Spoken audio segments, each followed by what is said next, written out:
मैं दुनिया की पहली गियर वाली इलेक्ट्रिक मोटरसाइकिल चलाने जा रहा हूँ। जितने सवाल आपके दिमाग में है उससे ज्यादा मेरे दिमाग में है कि भाई इलेक्ट्रिक मोटरसाइकिल में गियर काम कैसे करते होंगे। इसमें मोड्स भी दिए हुए हैं, तो चलो एक काम करते हैं, मैं ऐसे चलाता हूँ और सारी डिटेल्स आप लोगों को बता देता हूँ। तो भाई ये इसकी चाबी है, इसको मैं अपने पास जेब में रख लेता हूँ और जैसे इस बटन को प्रेस करता हूँ मैटर जो है वो स्टार्ट हो जाएगी। तो सबसे पहले इसको स्टार्ट करने के लिए मुझे ये क्लच को प्रेस करना होगा और मैं ये स्टार्ट बटन प्रेस करूँगा तो जब मोटर है यहाँ पे ऑफ लिखा हुआ था अभी ऑन हो चुकी है। अभी इको मोड व्हीकल है और पहले गियर पे, ठीक है। अब देखिए व्हीकल जो है वो गियर में खड़ा हुआ है यहाँ पे, लेकिन मुझे चलाने के लिए क्लच पकड़ के छोड़ने की ज़रूरत नहीं है, मैं डायरेक्ट उसको उठा सकता हूँ। सबसे बड़ा डिफरेंस तो जो लगा मुझे वो यही है, क्योंकि हम भाई एक्चुअल में पेट्रोल व्हीकल चलाते हैं तो उसमें हम हैबिचुअल होते हैं कि एक्चुअल में हमें क्लच को छोड़ना है, फिर धीरे धीरे गाड़ी आगे बढ़ेगी। यहाँ वैसा है सिस्टम ही नहीं है। मुझे सिर्फ गियर चेंज करने के लिए मुझे क्लच दबा के गियर चेंज करना है, वो भी मैं बिना गियर के कर सकता हूँ, लेकिन वो थोड़ा फील देता है एक्चुअल में कि जैसे आप पेट्रोल मोटरसाइकिल चलाते हो ना, बिल्कुल एज इट इज़ आपको फील आती है। अब देखो इको मोड के अंदर मैं दूसरे गियर पे गाड़ी चला रहा हूँ अभी, ठीक है।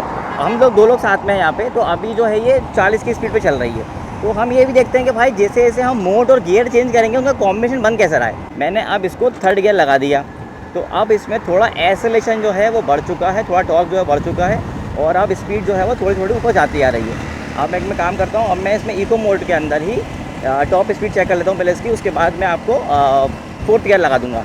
तो हम लोग जा रहे हैं, ये ज़्यादा आ रही है भाई, फील बच गया, सही है। मतलब जब आप व्हीकल पे बैठते हो ना तो ऐसा लगता है कि भाई आप कोई FZ अपाची टाइप की अच्छी मतलब पेट्रोल सेगमेंट की जो बाइक होती है वो चला रहे हो। आप ऐसा लगता ही नहीं कि इलेक्ट्रिक मोटरसाइकिल चला रहा हो। छोटी सी नहीं है, अच्छी बल्कि थोड़ी भारी भरकम गाड़ी है बिल्कुल ये। तो ये मैंने फोर्थ गियर शिफ्ट कर दिया है इको मोड के ऊपर ही, और ये इसकी जो टॉप स्पीड आ रही है इको पे मेरे हिसाब से वो भी डाउन हिल भी है, तो हाँ 60 हम मान सकते हैं। अब एक मैं काम करता हूँ, अच्छा आप देखिए, आप जैसे अगर मैं व्हीकल रोकता हूँ यहाँ पे, ठीक है, अगर मैंने रेस छोड़ी है बिल्कुल, अगर मैं साइड लाके व्हीकल रोक रहा हूँ यहाँ पे, तो आप देखो मैं क्लच को बिल्कुल दबाया नहीं हूँ, उसकी ज़रूरत ही नहीं है, क्योंकि व्हीकल जो है वो यहाँ तौर पे इलेक्ट्रिक सेगमेंट में जो व्हीकल होता है उसी तरह पे काम कर रहा है। क्लच के ऐसा नहीं कि आपको दबा के उसको रोकना पड़ेगा और फिर साइड लगाओगे तो दच के थोड़ा खाएंगे। जैसे फोर्थ गियर पे भी अगर मैं धीरे चला रहा हूँ तो गाड़ी जो है वो दचकोले नहीं खा रही, हिचकी दिखाती है जिसको बोलते हैं, जिसे दचके खाती है, आराम से चलती है, बंद हो जाती है, वो नहीं हो रहा है यहाँ पे, आराम से गाड़ी चल रही है। अब मैं आपको एक कुछ चीज़ दिखाता हूँ, जैसे फोर्थ गियर पे गाड़ी है यहाँ पे इको मोड पे, मैंने यहाँ पे साइड लगा के गाड़ी को बिल्कुल यहाँ पे रोक दिया, बंद गाड़ी नहीं हुई है, झटका गाड़ी में बिल्कुल नहीं मारा है। जैसे हम पेट्रोल बाइक में झटके मारती है कम स्पीड पे लेके आते हैं, बिल्कुल नहीं मारा। और यहीं से मैं इसको अब फोर्थ गियर से डायरेक्ट मैं इसको स्टार्ट भी कर सकता हूँ। ये मैंने उसको चला लिया यहाँ पे। अब देखिए यहाँ पे अंतर लगा मुझे, क्योंकि हम ब्रिज के ऊपर खड़े हुए थे, हम दो लोग साथ में हैं, तो ये फोर्थ गियर पे वहाँ पे थोड़ा इसमें जो टॉर्क है वो कम आया। तो मैं एक काम करता हूँ, इसको यहाँ पे अंतर है, अब मैं इसको पहले फर्स्ट गियर पर लगाया था, अब देखता हूँ टॉर्क कैसा है इसका। हाँ यहाँ पे इसकी वर्किंग बिल्कुल जो पेट्रोल व्हीकल होता है उसकी तरह ही है बिल्कुल, क्योंकि टॉर्क बिल्कुल नहीं था फर्स्ट गियर के ऊपर, तो वहाँ पे सॉरी फोर्थ गियर के ऊपर, तो मुझे फर्स्ट गियर शिफ्ट करना पड़ा। तो हमने पहले गियर को समझ लिया इको मोड पे, दो तीन चीज़ें हमने समझ भी ली कि भाई कैसी चीज़ें होती हैं। अब हमें काम करते हैं, मोड को और गियर को आगे बढ़ाते चले जाते हैं और उसकी वर्किंग को और देखते हैं। हम लोग इंजन ब्रेकिंग भी देख लेंगे इसके अंदर, और सस्पेंशन सेटअप कैसे हैं इसके, ब्रेकिंग कैसा है। तो अब पहले क्या करता हूँ, मैं इसको सिटी मोड पे स्विच कर लेता हूँ। इसमें 3 मोड्स हैं, इको, सिटी और स्पोर्ट्स। तो सिटी को भी मैं अपन पहले गियर से ही चेक करते हैं, बिल्कुल ये पहले गियर पे चल रही गाड़ी। ये मैंने सेकंड गियर से आके चलाया इसको सिटी मोड पे। अब देखिए इस पर क्या स्पीड जा रही है इसकी 47-48 के पास आ रही है। अब मैं थर्ड गियर शिफ्ट कर लिया, तो एक्सीलेशन थोड़ा सा बढ़ जाता है, आपको पिकअप समझ में आता है। जैसे आप पेट्रोल व्हीकल में चलाते हो, जैसे आप गियर शिफ्ट करते हो एकदम से पिकअप पकड़ती है गाड़ी, तो वो फील बहुत सही है इसमें, क्योंकि मुझे लगता ही नहीं है कि मैं एक इलेक्ट्रिक बाइक चला रहा हूँ, सिर्फ आवाज़ नहीं आ रही है इसके अंदर, बाकी पूरा फील जो है वो पूरा पेट्रोल बाइक वाला ही है। और पेट्रोल बाइक में आवाज़ आती है, थोड़ा वाइब्रेशन होता है, वो उसके अंदर बिल्कुल नहीं है। तो यहाँ पे ये 70 के आसपास जा रही है। अब मैं फोर्थ गियर शिफ्ट कर देता हूँ। जब आप गियर शिफ्ट करते हो हल्की सी आवाज़ आती है, बिल्कुल जैसे हम पेट्रोल सेगमेंट में करते हैं वैसे ही हल्की सी आवाज़ आती है, और वो फील बिल्कुल प्रॉपर आता ही आता है वो। तो यहाँ देख लेते हैं इस पर कौन सी कितने की स्पीड पे जा रही है ये।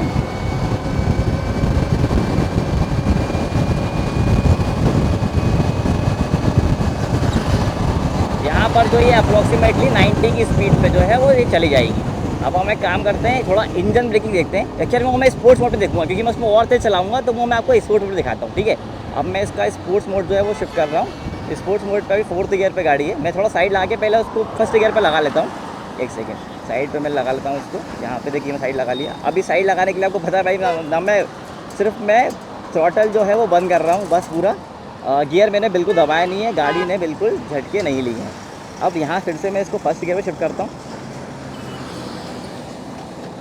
ये मैंने फर्स्ट गियर पे लगा दिया स्पोर्ट्स मोड पे, और ये मैंने रेस दी। भाई भाग रही है स्पोर्ट्स मोड पे, तगड़ा पिकअप है। अच्छा आप देखिए, जब हम पेट्रोल व्हीकल में आरपीएम हिट करते हैं, जब जैसे आपने पहले गियर पे आपने बिल्कुल रेस देके दिखाई, वो गाड़ी वाइब्रेशन होती है, आरपीएम हिट करती है, आपको पता है गियर शिफ्ट करना है। अब ये क्योंकि इलेक्ट्रिक मोटरसाइकिल है, आवाज़ तो करेगी, वाइब्रेशन भी नहीं आएंगे इसके अंदर। तो ये क्या करती है, जैसे हम रेस देते हैं ना, ये बिल्कुल आगे जाके एक पॉइंट पे स्टक हो जाती है। मतलब जैसे भाग रही है वो एक पॉइंट पे स्टक हो गई, उसके बाद समझ में आता है गियर शिफ्ट करना। अभी 40 की स्पीड चल रही है, अब आगे नहीं बढ़ेगी, मैंने फुल थ्रॉटल खींचा हुआ है। अब मैं इसे गियर चेंज करूँगा, ये देखिए ये थोड़ा सा पिकअप पकड़ लिया उसने एकदम से बिल्कुल। अब मैं कितने और गियर चेंज करूँगा, ये और पिकअप इसने पकड़ लिया है। अब यहाँ पे मैं इसकी इंजन ब्रेकिंग करके देखता हूँ कि इसकी इंजन ब्रेकिंग है, और उसके लिए मैं पीछे देखूँगा, कोई हाथ नहीं रहा। देखिए अब मैं यहाँ पे 2 पेड़ डाल के 2 गियर नीचे डालूँगा। अब देखिए यहाँ पर भी एक डिफरेंस है। जब हम पेट्रोल व्हीकल के अंदर इंजन ब्रेकिंग करते हैं ना, तो उसमें रिस्पॉन्स जो होता है वो बिल्कुल एग्जैक्ट उसी टाइम पे होता है। मतलब आप जैसे गियर शिफ्ट करते हो 4 से 3rd से 2nd पे, तो उसी टाइम पे वो रुक जाती है।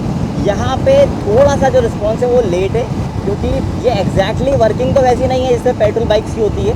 तो यहाँ पे वो इंजन ब्रेकिंग वाला जो पार्ट है ना, वो उतना स्ट्रॉन्ग नहीं है। पर ये हमें समझना पड़ेगा कि भाई उनको चलाने का तरीका थोड़ा अलग होगा। सो पैनिक ब्रेकिंग टेस्ट करने के लिए हम लोग खाली रोड पे आ गए यहाँ पे बिल्कुल, और मैं इसको स्पीड पे लाके बिल्कुल जो है बिल्कुल रोक दूंगा।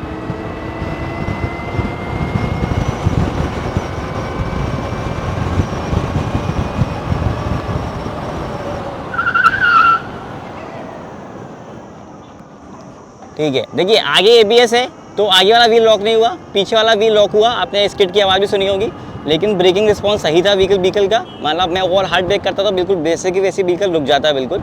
तो ब्रेकिंग वाइज कोई इशू नहीं है व्हीकल के अंदर। बाकी जब मैं बाइक पे बैठा था तो सबसे पहली चीज़, जब मैं बाइक पे बैठा मुझे लगा था यार इलेक्ट्रिक बाइक है। अब देखिए मैंने सारी इलेक्ट्रिक मोटरसाइकिल चलाई हैं जितनी भी मार्केट में अवेलेबल हैं। जैसे आप इस पे बैठते हो ना, आपको फील ही नहीं आता कि इलेक्ट्रिक मोटरसाइकिल है। आपको लगता है कि आप अपाची पे या सुजुकी पे या मतलब जिक्सर पे, या फिर आप किसी एक ऐसी बाइक एफजी पे अगर बैठे हुए हो, किसी एक ऐसी बाइक पे जो अच्छी 150 180 सेगमेंट की जो बाइक होती है, बिल्कुल आप उस पर बैठे हुए हो। वो फील आता है, भारी भरकम व्हीकल आपको लगता है शुरू में पहले बैठने से ही। और यार देखो, जब तक आप इस व्हीकल को चलाओगे नहीं ना, आपको नहीं समझ में आएगा। जब आप इसको चलाओगे ना, तब आपको समझ में आएगा कि एक्चुअल में मैं जितनी बातें मैंने आपको बताई हैं वो हैं क्या चीज़ें। क्योंकि बिल्कुल अलग चीज़ है। हम लोग जितनी भी इंडियन मार्केट में इलेक्ट्रिक बाइक्स अवेलेबल हैं, उनका रिस्पॉन्स और इसके रिस्पॉन्स में ज़मीन आसमान का अंतर है बिल्कुल। ड्राइव क्वालिटी में, ड्राइव पैटर्न के अंदर बिल्कुल डिफरेंस है। और ये दुनिया की पहली इलेक्ट्रिक बाइक है जिसमें गियर्स है, तो वो एक बिल्कुल अलग आपको एक्सपीरियंस देते हैं। सो भाई लोगों, मैंने इसको अच्छे से चला के ठोक पीट बजा के टेस्ट कर लिया है। अब मैं आपको इसके बारे में थोड़ा जानकारी दे देता हूँ। तो अगर मैं डिज़ाइन के हिसाब से बात करूँ तो यहाँ पहले फ्रंट में आपको यहाँ पे एलईडी लाइट्स मिल जाती हैं। यहाँ पे ये डीआरएल्स दिए हुए हैं, यहाँ पे ऊपर नंबर प्लेट आ जाती है, यहाँ पे आगे टेलीस्कोपिक सस्पेंशन मिल रहे हैं आपको। टायर पे आऊँ तो यहाँ पे फ्रंट में आपको 100/80 17 इंच का एमआरएफ का टायर मिल जाता है। और यहाँ पे फ्रंट में डिस्क ब्रेक दिया हुआ है, और फ्रंट में आपको सिंगल चैनल एबीएस भी इस बाइक के अंदर दिया हुआ है, जो कि एक अच्छी चीज़ है। देखिए आपको यहाँ पे इन्होंने मेंशन भी कर रखा है, यहाँ पे स्टिकरिंग कर रखी है कि कितना पीएसआई जो है टायर प्रेशर है उसको आपको मेंटेन करना चाहिए टायर के अंदर, यहाँ पे लिखा हुआ है। ये चीज़ अच्छी लगी, छोटी चीज़ है पर अच्छी चीज़ है। इसके बाद यहाँ से मैं इसको पीछे जाता हूँ। देखिए यहाँ पे खास बात ये है कि ये दुनिया की पहली बाइक तो है ही जिसमें गियर्ड मोटरसाइकिल है, इलेक्ट्रिक मोटरसाइकिल जिसमें गियर है और इसमें लिक्विड कूल्ड टेक्नोलॉजी का यूज़ किया गया है। इसकी वजह से होता क्या है, जो बैटरी है और जो मोटर है वो दोनों जो है वो ठंडे रहते हैं। और यहाँ पे जो है, यहाँ फ्रंट में इसका रेडिएटर लगा हुआ है, इसमें कूलेंट भरा रहता है अंदर। यहाँ पे फैन भी लगा हुआ है, जिसकी वजह से ये पूरे टाइम ठंडा होता है। और ठंडा होने की वजह से इनकी जो लाइफ जो होती है वो ज़्यादा होती है, कि वेरिएंट इसमें कम होता है। और इसी की वजह से कंपनी क्लेम करती है कि भाई इस बाइक की बैटरी के ऊपर लाइफ टाइम की वारंटी है। हाँ भाई, कोई पहला मैन्युफैक्चरर टू व्हीलर के अंदर जो अपनी बाइक की बैटरी के ऊपर लाइफ टाइम की वारंटी दे रहा है। आप सोचो ना, जितने भी आपके माइंड में मिथ्स आते हैं कि 5 साल बाद बैटरी चेंज करानी पड़ेगी, 10 साल बाद चेंज करानी पड़ेगी, भाई ये कंपनी बोल रही है 15 साल का आरसी कार्ड की लाइफ होती है इंडिया में। 15 साल लाइफ होती है व्हीकल की, आपको चेंज नहीं करानी बैटरी। 15 साल के बाद अगर 70 या 75% से कम होती है 15 साल की बिटवीन में, तो वो आपको फ्री में बैटरी चेंज करके देंगे। 75% तक तो नॉर्मल रहेगा। अब यहीं से अगर मैं बैटरी की कैपेसिटी की बात करूं तो यहाँ पे 5 किलोवाट का अच्छा खासा बड़ा बैटरी पैक मिलता है आपको यहाँ पे ऊपर लगा हुआ है पूरा। और इसकी जो IDC रेंज है वो 172 किलोमीटर्स की है। इसी के नीचे जो है इसकी मोटर लगी हुई है। मोटर जो है वो 11.5 किलोवाट की है और इसकी जो टॉप स्पीड है वो 105 किलोमीटर पर आवर है और 0 से 40 जाने में से 2.8 सेकंड का टाइम लगता है। अब यहाँ पे इसमें डबल क्रीडा फ्रेम दी हुई है। गाड़ी में अच्छी खासी बिल्ड क्वालिटी है, मजबूती में कोई कमी नहीं है, अच्छा खासा है। अब फ्रेम को ना उन्होंने ऐसा सेटअप करा हुआ है कि फ्रेम के ऊपर वाले पार्ट में उन्होंने बैटरी लगा दी है, नीचे वाले पार्ट में यहाँ पे पूरा जो है मोटर सेटअप है। इससे मैं मोटर से पीछे आता हूँ। अब देखिए यहाँ पे मोटर में एक चीज़ आपको यहाँ पे दिख रहा होगा कि यहाँ पे ये थोड़ा सा घूमता भी है और इसमें चलाते हुए ना ऑयल भी स्प्लैश होता है, जैसा आपको स्क्रीन के ऊपर दिख रहा है। तो ये देखने में अच्छा लगता है बहुत। और यहाँ से अगर मैं पीछे आता हूँ यहाँ पे, तो पीछे अगर टायर की अगर मैं बात करूँ तो यहाँ पे पीछे 130 बाय 17 इंच का आपको टायर मिल जाता है। यहाँ भी अटेंशन टू डिटेल वही है। यहाँ पे देखो आप 33 PSI का यहाँ पे स्टिकर लगा हुआ है। उतना एयर प्रेशर आपको मेंटेन करना चाहिए अच्छी राइड क्वालिटी के लिए। पीछे यहाँ पे आपको सेंसर जरूर दिया है, लेकिन पीछे ABS नहीं है। इस गाड़ी के अंदर सिर्फ सिंगल चैनल ABS है। अगर सस्पेंशन की बात करूँ तो यहाँ पे पीछे जो है वो ड्यूअल साइड सस्पेंशन है। अब परफॉर्मेंस फोकस बाइक है तो कुछ लोगों के माइंड में चीज़ आ सकती है कि भाई इसके अंदर मोनो शॉक सस्पेंशन नहीं है। यार देखो, मैंने ना इसको व्हीकल को ट्रैक पे चलाया है और मैं लेटा दिया है मैंने अच्छे से व्हीकल को। लीन एंगल अच्छा था व्हीकल का, मुझे ऐसा कहीं लगा नहीं कि अगर इसमें मोनो शॉक सस्पेंशन नहीं है तो राइड क्वालिटी में कहीं डिफरेंस आया है। मे बी मेरे हिसाब से ये वजह हो सकती है क्योंकि इसका जो बैटरी पैक है ना, वो बड़ा बैटरी पैक है 5 लीटर का, वो यहाँ पे खत्म हो रहा है इसका। तो उस वजह से उनके पास शायद स्पेस नहीं बचा हो मोनो शॉक सस्पेंशन लगाने का, पर इससे बाइक के चलाने में या फिर परफॉर्मेंस में कोई भी कमी महसूस नहीं होती है। यहीं से हम पीछे आते हैं, पीछे के डिज़ाइन की बात कर लेते हैं। यहाँ देखिए आपको पीछे यहाँ पे टायर हगर के ऊपर LED इंडिकेटर्स मिल जाते हैं। अब देखिए देखने वाली चीज़ यहाँ पर ये है कि बहुत सारे लोगों को लगता है यार यहाँ पे डिज़ाइन के हिसाब से वो क्या करते हैं, पीछे वाले यहाँ पे इसको नेकेड कर देते हैं, वो अच्छा लगता है उनको देखने में। तो यहाँ पे कंपनी ने ऑलरेडी ऐसा दे दिया है और टायर हगर के ऊपर यहाँ पे नंबर प्लेट मेंशन कर दी है और यहीं पे ऊपर LED इंडिकेटर दे दिए हैं। तो ये डिज़ाइन के हिसाब से बहुत अलग चीज़ है। यहीं से हम साइड में आ जाएं तो यहाँ पे देखिए इसमें चेन ड्राइव सिस्टम दिया हुआ है। तो चेन ड्राइव होने की वजह से आपको परफॉर्मेंस अच्छा मिलता है और बेल्ट टूटने का अगर होता तो डर भी होता है, इसमें टूटने का डर भी नहीं होगा, लाइफ भी ज़्यादा होगी और चलाने में वो फील भी आता है। अगर मैं सीट हाइट की और ग्राउंड क्लियरेंस की बात करूं तो व्हीकल के अंदर जो है वो 183 mm का ग्राउंड क्लियरेंस जो है वो दिया हुआ है। मतलब 183 mm का ग्राउंड क्लियरेंस मैं आपको बताऊं तो अच्छी चीज़ होती है क्योंकि छोटे मोटे दचकों पे आप उसको आराम से निकाल सकते हो, गाड़ी जो है वो नीचे नहीं लगेगी। और अगर मैं सीट हाइट की बात करूँ तो इसकी जो सीट हाइट है वो तकरीबन 790 mm की सीट हाइट है इसकी। मेरी हाइट जो है वो 5 फुट 7 इंच है, तो मेरे जो पैर हैं वो दोनों साइड जो है आराम से आ रहे हैं। तो जिन लोगों की हाइट इसके आसपास है वो व्हीकल को आराम चला सकते हैं। गाड़ी का जो कर्व वेट है वो 168 kg है और लेकिन गाड़ी जब चलती है रोड पे तो मज़ा आता है उसको चलाने में। ये है भाई इसका डिस्प्ले और भाई इसके अंदर इतनी सारी चीज़ें आप देखो। पूरा 7 इंच का ये टच डिस्प्ले है, रिस्पॉन्स अच्छा है। सबसे पहले आप देखते हो तो सामने आपको ये होम स्क्रीन दिखाई देती है। यहाँ पे लिखा है वेलकम दिल टूटा biker, your matter era is ready. भाई आप लोग भी अगर चैनल पर नए हों तो इसको सब्सक्राइब कर लेना। तो आप देखते हैं भाई यहाँ पे आपको चार्ज परसेंटेज दिखा रहा है, बैटरी जो है वो 60% चार्ज है। यहाँ पे आपको रेंज शो करता है, यहाँ पे आपको टाइम शो करता है और इसमें 4G कनेक्टिविटी इंटरनेट है इसके अंदर, तो यहाँ पे आपको वो नेटवर्क शो करता है। यहाँ से जो है मोड चेंज होते हैं, आप यहाँ से क्लिक कर सकते हो। इसको चलाते हुए काम नहीं करता है ये। तो इसमें 3 मोड्स हैं, इको, सिटी और स्पोर्ट्स। यहाँ पे फिर आपको यहाँ पे गियर लेवल का इंडिकेटर है, यहाँ पे दिखा रहा है मोटर ऑफ है क्योंकि अभी साइड से लगा हुआ है। यहाँ पे ट्रिप A, ट्रिप B, इसको आप रीसेट भी कर सकते हो। यहाँ पे टोटल ऑडो दिखा रहा है, 803 किलोमीटर गाड़ी चल चुकी है। यहाँ से जो है इसका नेविगेशन चालू होता है। अगर मैं इस पर क्लिक करूँगा यहाँ पे और देखिए जो भी चीज़ मुझे सर्च करनी है, जैसे इसके अंदर मैपल्स का नेविगेशन है, तो जैसे मुझे कहीं जाना है यहाँ पे मैंने इस पर क्लिक करा, अदालत जाना है मुझे, तो ये स्टार्ट पे करके यहाँ पे जो रूट है ये पूरा दिखा देगा। तो मैप्स के लिए आपको एडिशनल फ़ोन माउंट करने की ज़रूरत नहीं है, इसी के अंदर इंटीग्रेटेड है, अच्छी चीज़ है ये। और यहाँ पे हम इसके और डिटेल में जाएँ तो यहाँ पे आप इसकी ब्राइटनेस को जो है वो कम ज़्यादा कर सकते हो यहाँ पे। हाँ, उसके बाद यहाँ पे डिस्प्ले आता है, डिस्प्ले पे से क्लिक करता हूँ मैं। यहाँ पे ब्राइटनेस है, अडेप्टिव थीम, आपको थीम अगर चेंज करना हो तो यहाँ से आप कर सकते हो, डार्क थीम। मैं फिर से इसको लाइट पे कर देता हूँ। इसके बाद फिर से अगर मैं बैक जाता हूँ तो यहाँ पे आप देखेंगे साउंड का ऑप्शन है, कितने साउंड अवेलेबल है। जैसे पार्क असिस्ट पे साउंड भी आप उसको ऑन या ऑफ़ कर सकते हो, इंडिकेटर्स के साउंड को ऑन ऑफ कर सकते हो, बूट खुलता है तो उसके साउंड को ऑन ऑफ यहाँ पे आप कर सकते हो। और यहाँ पे अपने आते हैं व्हीकल हेल्थ के ऊपर। व्हीकल हेल्थ पे मैंने क्लिक करा तो यहाँ पे अगर आपको चेक करना है तो यहाँ पे फिर से आप रन हेल्थ चेकअप यूज़ करके क्लिक करके आप इसको कर सकते हो। यहाँ पे इसको देखिए दिखा रहा है पूरा battery status, battery temperature, state of R, battery voltage, ये जो पूरा चेक कर रहा है। और यहाँ पे परसेंटेज शो कर रहा है कि कितना टाइम लगेगा और कितना परसेंटेज जो है वो हेल्थ चेक हो चुका है। अब देखिए ये पूरा हो चुका है, लगभग 24 सेकंड का टाइम लगा इसके अंदर। Health check finish, no issues. इसको मैं क्लोज़ कर देता हूँ यहाँ से। बाकी बटन की हम बात करें तो ये जो है इसका पास का बटन दिया हुआ है, नीचे जो है यहाँ पे इंडिकेटर्स मिल जाते हैं। इंडिकेटर जो हैं वो यहाँ पे डिज़ाइन के अंदर ही खास बात ये कि यहाँ पे आपको श्रक्स के अंदर, फ्रंट वाले श्रक्स के अंदर डिज़ाइन में ही उन्होंने माउंट कर दिए। ये भी थोड़ी यूनिक चीज़ है, क्योंकि बाकी बाइक्स के अंदर अगर देखोगे तो आप लाइट के बगल में इंडिकेटर्स होते निकले हुए, पर यहाँ पे डिज़ाइन में ऑलरेडी इंटीग्रेट कर दिए हैं। इसमें आगे जो है 3.5 लीटर का छोटा सा बूट स्पेस दिया हुआ है, जिसमें आपका चार्जर रखा होता है। ये जो है इसका पोर्टेबल चार्जर है, और पोर्टेबल चार्जर से अगर आप इसको चार्ज करोगे तो इसको चार्ज करने में लगभग 5 घंटे का टाइम लगेगा 0 से 80%। और अच्छी बात यह है कि ये गाड़ी फास्ट चार्जिंग को सपोर्ट करती है। अगर आप इसे फास्ट चार्जर से चार्ज करोगे मैटर के, तो उसको 0 से 80% चार्ज करने में लगभग 1.5 घंटे का टाइम लगेगा। तो बैटरी के ऊपर तो लाइफ टाइम की वारंटी है, तो कोई फिक्र ही नहीं है। व्हीकल की वारंटी की अगर मैं बात करूँ तो स्टैंडर्ड वारंटी 3 साल या 45,000 किलोमीटर की है। इसमें चार्जर, मोटर सब कुछ कवर है व्हीकल वारंटी में। और अगर आप व्हीकल के ऊपर एक्सटेंडेड वारंटी लेना चाहते हो तो वो 5 साल या 75,000 किलोमीटर की ले सकते हो। अब भाई परफॉर्मेंस फोकस बाइक है, तो देखते हैं ये बर्नआउट मार सकती है कि नहीं। सस्पेंशन की अगर मैं बात करूं तो फ्रंट और रियर सस्पेंशन जो है वो अच्छे सस्पेंशन है। आपको हैंडल के ऊपर कोई भी जर्क फील नहीं होता है छोटे या बड़े दचकों के अंदर। और पीलियन राइडर के हिसाब से भी यहाँ पे पीछे वाला सस्पेंशन जो है वो अच्छा है। अब बात कर लेते हैं दिल टूटा बाइकर के कंक्लूजन की।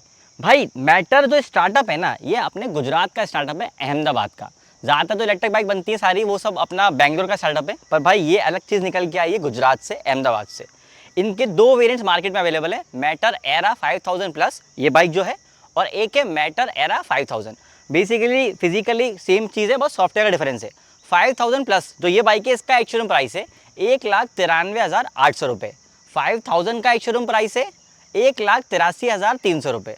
अगर हम प्राइस जस्टिफिकेशन की बात करें तो भाई आईडीसी रेंज आपको मिल रही है 172 किलोमीटर की, एक्चुअल रेंज आपको 125 किलोमीटर मिल जाएगी इसमें इको मोड के ऊपर। तो यार इसको प्राइस के हिसाब से अगर देखें ना, तो जितना मैंने बाइक को चलाया, इसकी डिज़ाइन, टेस्टिंग, इंजीनियरिंग में ना कहीं भी कोई कमी महसूस नहीं होती है। मतलब मैंने उनकी टीम से बात करी कि आप किस हिसाब से लाइफ टाइम वारंटी ऑफर कर रहे हो, तो उन्होंने मुझे 2 चीज़ें बताई। एक तो उनका एक्सट्रीम टेस्टिंग, उन्होंने बहुत अच्छे से इसकी टेस्टिंग करी हुई है। और दूसरा है कूलेंट टेक्नोलॉजी, क्योंकि बाइक की बैटरी गर्म नहीं होती है, इसलिए उसकी लाइफ ज़्यादा होगी। तो ये 2 अच्छी चीज़ लगी मुझे। अब ये बाइक किन लोगों को लेना चाहिए? भाई देखो, डिज़ाइन पर्सपेक्टिव से आप जब बाइक को चलाते हो, देखते हो, कहीं भी कोई कमी महसूस नहीं होती है परफॉर्मेंस के मामले में। लगता है कि आप एक परफॉर्मेंस फोकस स्पोर्ट्स बाइक चला रहे हो। जो भी लोग जिनको एंट्री सेगमेंट की एक बाइक नहीं लेना, वो छोटी सी मतलब ऐसी बाइक नहीं लेना, उनको परफॉर्मेंस फोकस कोई बाइक चाहिए। और जिनको वो फील लेना है, वो एड्रेनलिन रश है उनके अंदर, वो गियर शिफ्टिंग का जो पेट्रोल बाइक में मज़ा आता है, वो सब मज़ा उनको चाहिए, वो लोग ये बाइक को ले सकते हैं। क्योंकि प्राइस सेगमेंट के हिसाब से तो वो वही सेगमेंट आ रहा है जो 150-200 सीसी बाइक जो आती है पेट्रोल मार्केट में अवेलेबल है, वही आती है। और इसमें खास बात ये है कि 125 किलोमीटर की जो रेंज है वो आपकी डेली कम्यूट के लिए तो काफ़ी है, उसमें नॉर्मल सिटी के हिसाब से तो चल जाएगी। और अच्छी चीज़ ये है कि इसमें फास्ट चार्जिंग का सपोर्ट अवेलेबल है, तो अगर आपको कहीं रेंज कम भी लगती है तो आप कहीं भी इसको फास्ट चार्ज कर सकते हो, क्योंकि मैटर जो है अपना फास्ट चार्जिंग नेटवर्क भी जो है वो बढ़ा रहा है। कुछ शहरों के अंदर ये अवेलेबल है, ये शहर आपके सामने लगे हुए हैं यहाँ पे। अगर ये आपके शहर में अवेलेबल है तो भाई आप इसकी टेस्ट राइड ज़रूर लो, क्योंकि जितना मैंने बताया है वो आप तब फील कर पाओगे जब आप इस बाइक की टेस्ट राइड लोगे, जब आप गियर शिफ्ट करोगे तो आपको मजा आएगा। अगर आपको गाड़ी धीरे चलाने की आदत है और आपको ज्यादा रेंज चाहिए तो भाई आप इसको इको या सिटी मोड पे गियर के हिसाब से चला लो। और अगर आपको बाइक भगाने की आदत है, परफॉर्मेंस से मतलब है, तो इसको स्पोर्ट्स मोड पे डालो और बिल्कुल पेट्रोल बाइक के जैसे चला लो। बाकी आप लोगों को ये बाइक कैसी लगी कमेंट करके जरूर बताना, और इलेक्ट्रिक गाड़ी के ऐसे ही डिटेल वीडियोस के लिए दिल टूटा बाइकर को सब्सक्राइब कर लीजिए।